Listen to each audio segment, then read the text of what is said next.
Erica and the king पुस्तकको सारांश। यो सारांश मैले अंग्रेजी भाषाबाट नेपालीमा उल्था गरेको हुँ। यो पुस्तककी लेखिका हुन् एरिका ल्युट्याग। सुरु गरौँ पुस्तकको सारांश। सन् 1948 को बिहान एउटा चिठी आइपुग्यो। बाहिरबाट हेर्दा साधारण जस्तो देखिएको यो चिठीले मेरो मानस पटल नै हल्लायो। त्यो थियो नेपालकी बडमा रानीको उपचारको लागि काठमाडौँ आउने निमन्त्रणा। मैले विगत 10 वर्षदेखि भारतका विभिन्न शहरहरूमा फिजियोथेरापी उपचार गराइरहेकी थिएँ। मैले धेरै राजा महाराजा र महारानीहरूको उपचार गरेकी थिएँ। तर नेपालकी रानी, एउटा हिमाल पारीको रहस्यमय राज्यकी महारानी, एभरेस्ट र अन्नपूर्णको देश अनि वीर गोर्खालीहरूको देश त्यसबेला बाहिरी विश्वबाट एकदमै अलग थियो, एकदमै रहस्यमय थियो। मेरा साथीहरूले त्यो देश एकदमै डरलाग्दो र काठमाडौँ त झन् जानै नहुने सहर हो भनेका थिए, किनकि त्यस सहर पुग्न न कुनै सडक थियो न त रेल नै। तर मैले ती कसैको कुरा सुनिन, किनकि उक्त सहरले मलाई अनौठो पाराले आकर्षित गर्यो। यदि म नजाने हो भने म जिन्दगीभर आफूलाई धिक्कारी रहनेछु जस्तो लाग्यो।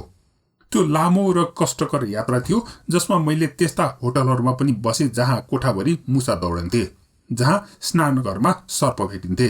4 दिनसम्म न्यारो गज रेलमा यात्रा गरे, जसले मलाई यता र उता हुत्याइरहन्थ्यो। त्यसपछि 3 दिन एउटा डोलीमा चढेर हिँडे।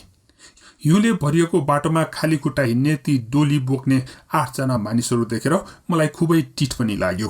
अन्त्यमा चन्द्रगिरीको पहाडको 8000 फिट अग्लो खोजबाट पर अँध्यारा पहाडहरूको बीचमा एउटा कचौरा जस्तो उपत्यका देखा पर्यो, काठमाडौँ। एकोण जस्ता पगोडा शैलीका सुनौला छत भएका मन्दिरहरू र निष्पट सेता दरबारहरूको सहर देखा पर्यो। सहरको छेउमा एउटा सरकारी अधिकारी मलाई नै कुरिरहेको थियो।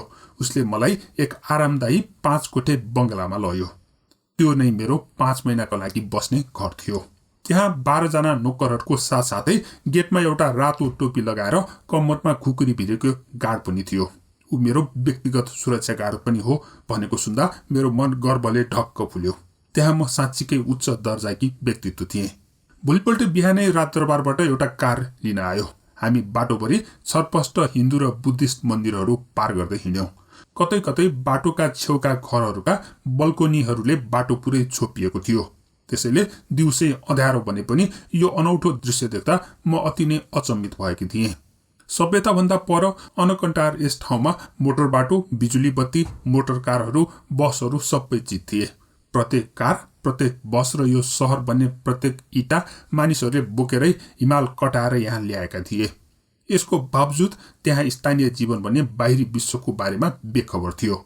सडक यताउता गाईबस्तु हिँडिरहेका थिए, मानिसहरू खर्पन बोकेर जीवनयापन गरिरहेका थिए। राजवैद्यले हामीलाई सबैभन्दा पहिला प्रधानमन्त्री कहाँ लग्यो। बिरामीलाई भेट्न नलगेर प्रधानमन्त्री कहाँ लग्नुको मैले कुनै औचित्य देखिन। प्रधानमन्त्री जुगाबुढे बुढो मानिस थियो।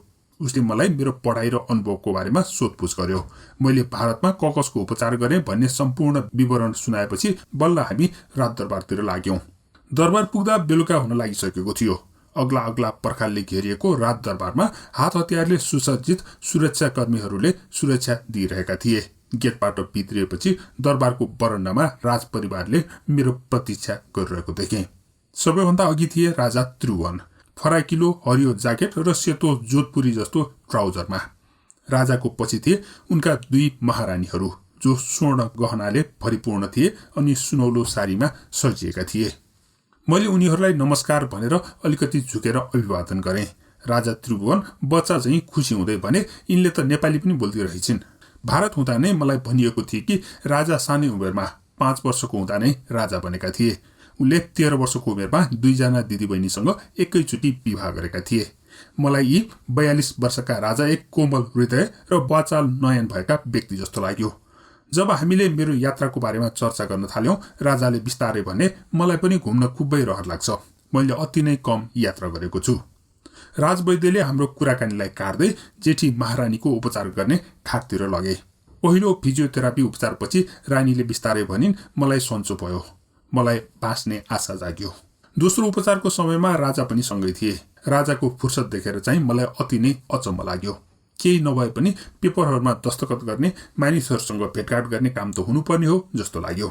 राजा त्रिभुवनले त्यस्तो केही पनि गरेको मैले देखिन। त्यस दिन मलाई सँगै चिया खान बोलाइयो। त्यसपछिका दिनमा म बिस्तारै राजपरिवारको नजिक हुन थालेँ। मैले रानीहरूलाई अलिअलि अङ्ग्रेजी र जर्मन पनि सिकाएँ। मैले उनीहरूको कपाल कोरिदिन पनि सहयोग गरेँ। राजालाई नाच्न सिक्न मन लागेको रहेछ। मैले ग्रामोफोन बजाएर दैनिक रूपमा नै राजालाई नाच्न पनि सिकाएँ। तर समय बित्दै जाँदा मैले केही न केही त पक्कै समस्या छ भनेर बुझ्दै गएँ। राजा बेला बेलामा चिन्तित भएको, के गरौँ कसो गरौँ जस्तो व्यवहार देखाएको अनुभव पनि गर्थेँ। राजाको सबैजसो समय भाइलिन, उनको क्यामेरा, गरगहना, घडीहरू र राज बगैँचामा नै बित्ने गर्दथ्यो। तर उनको दिमाग भने शान्त भएको जस्तो लागेन। त्यसैले मैले एक दिन हिम्मत जुटाएरै सोधेँ, महाराजधिराज, तपाईँ किन कुनै पनि काम गर्नुहुन्न? तपाईँलाई आफ्नो देशको नागरिकको चिन्ता लाग्दैन? पहिलो दिन भेट्दा जुन निराश भावना उनको मुहारमा देखेकी थिएँ, त्यही भावना फेरि फर्कियो। उनी चिन्तित देखिए। म त नाम मात्रको राजा हुँ, उनले थपे। नेपालमा राणा र उनीहरूकै परिवारले राज्य गर्दछन्। तिमीले प्रधानमन्त्रीलाई भेट्यौ नि? हो, उनै हो राणा र म उसको कैदी। म 5वटा ढोकाभित्र कैदी जीवन बिताइरहेको छु। ती प्रत्येक ढोकामा 5-5 जना सुरक्षाकर्मी तैनात छन्। उनीहरू मेरो सुरक्षाको लागि होइन, मलाई भाग्न नदिन त्यसरी तैनात गरिएका हुन्। राजाले सबै कुरा त अझै पनि कुलस्थ पारेनन्। त्यसपछि मैले नै बुझ्न थालेँ नेपालको राजदरबार र राणाहरूको राजनीति। भएको के रहेछ भने सन् 1846 मा आर्मीको कमान्डर इन चिफले सबै शक्ति आफ्नो हातमा लिएर आफैले आफूलाई प्रधानमन्त्री घोषणा गरेका रहेछन्। त्यसपछि उनले आफ्नो शेषपछि उनकै सन्तान प्रधानमन्त्री हुने परिपाटी बसालेका रहेछन्। विगत 100 वर्षदेखि राणाहरू नै प्रधानमन्त्री भइरहेका रहेछन्। प्रत्येक वर्ष उनीहरूले सरकारी ढुकुटीको करिब 10 लाख पाउन्ड खाने गर्दछन्।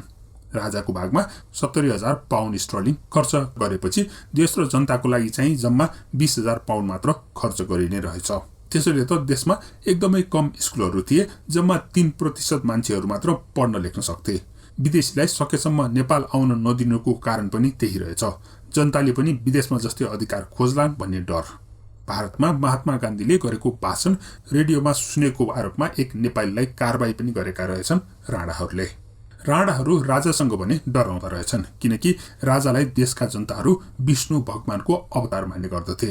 विष्णु भनेको रक्षा गर्ने देवता हुन्। विष्णु नभई देश नै बन्दैन भन्ने विश्वासका कारण राणाहरूले राजालाई फार्न नसकेका रहेछन्। राजालाई कुनै पनि अधिकार भने दिएको रहेनछ। एकचोटि महाराजले भनेका थिए, मलाई औपचारिक शिक्षा नै दिएको छैन। मैले चाहेको किताब र समाचार पत्र पनि पढ्न पाउँदिन, किनकि यहाँ हुने सबै किताब र पत्रिका सेन्सर भएर मात्रै आउँछन्। एकचोटि चाहिँ उनले राणाहरूलाई झुक्क्याएका रहेछन्। राजा भए पनि उनलाई घुमघाम गर्ने सुविधा थिएन। तर सानै हुँदा एकचोटि राजा त्रिभुवनलाई भारतसम्म जान दिएको रहेछ। भारत जाँदा उनले आफ्नो लगेजमा लुगाफाटोको सट्टा ढुङ्गा भरेर लगेका रहेछन्। फर्केर आउँदा सबै ढुङ्गा फालेर त्यसमा उनलाई मनपर्ने किताबहरू बोकेर ल्याएका रहेछन्। तिनै किताबहरू मार्फत नै उनले ज्ञान आर्जन गरेका रहेछन्। उनले प्रजातान्त्रिक अधिकार र सामाजिक न्यायको बारेमा पनि तिनै किताबहरूबाट थाहा पाएका रहेछन्। स्कुल स्कुल स्कुल राजा झन्डै झन्डै चिच्याए। देशमा स्कुल बनाउनुपर्छ। उनले जनताको भोटले जितेका मानिसले राज्य गर्नुपर्छ भन्नेमा विश्वास गर्थे।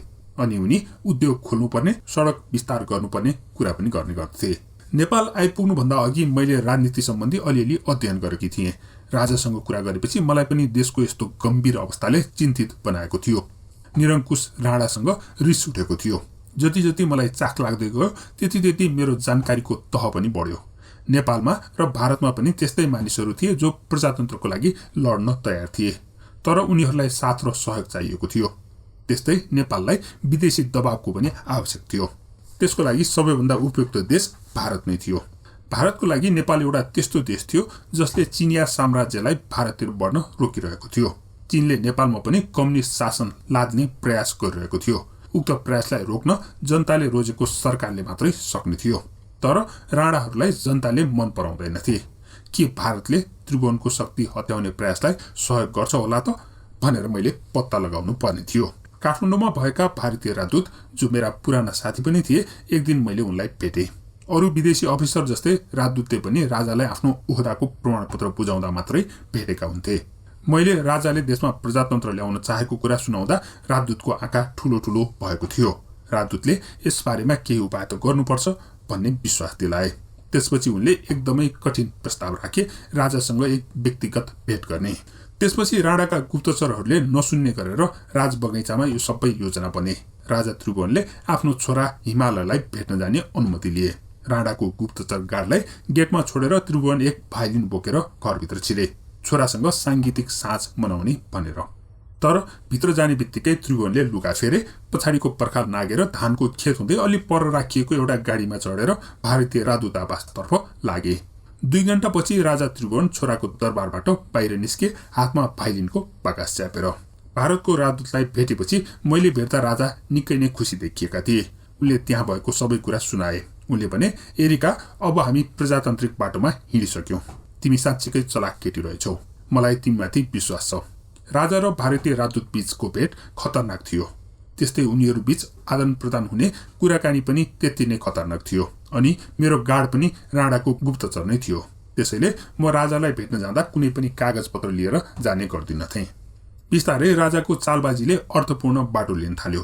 भारतमा भएका नेपाली समुदायहरू सबै नेपाली काङ्ग्रेसलाई सपोर्ट गर्न थाले। यो पार्टीले संवैधानिक राजतन्त्र हुनुपर्ने माग राखेको थियो। नेपालमा पनि राजाका विश्वासपात्रहरू थिए, तर राजाले भारतीय सहयोग बिना राणा शासन फाल्न मुस्किल हुने बुझेका थिए। तर त्यही बेला भारतीय राजदूत सुरजित सिंहलाई भारत फिर्ता पठाइयो। त्यसबेला राजा चिन्तित भएका थिए। तर नयाँ राजदूत सीपीएन सिंहले पनि राजाको कदमप्रति सहानुभूति नै राखे। राजदूत सिंहसँग भएको मेरो पहिलो भेटमा नै उनले हाम्रो मिसनको बारेमा थाहा पाएको संकेत दिएका थिए। त्यसपछि मैले उनलाई राणा शासन अन्त्य गर्न राजालाई भारतको साँच्चीकै सपोर्ट गर्छ कि गर्दैन भनेर विश्वास दिलाउनु पर्ने बताए। हामीले त्यसको लागि भारतीय प्रधानमन्त्री नेहरूको चिठी ल्याउन सके राजा विश्वस्त हुन्छन् भन्ने निर्णय गर्यौं। त्यसको केही समयपछि राजदूत भारतमा आफ्नो परिवारको एक सदस्यको अन्तिम संस्कारमा भाग लिन भनेर भारत गए। तर उनको उद्देश्य भने राजाको लागि नेहरूको चिठी ल्याउनु थियो। यसैबीच मेरो काठमाडौँ बस्ने समय सकियो।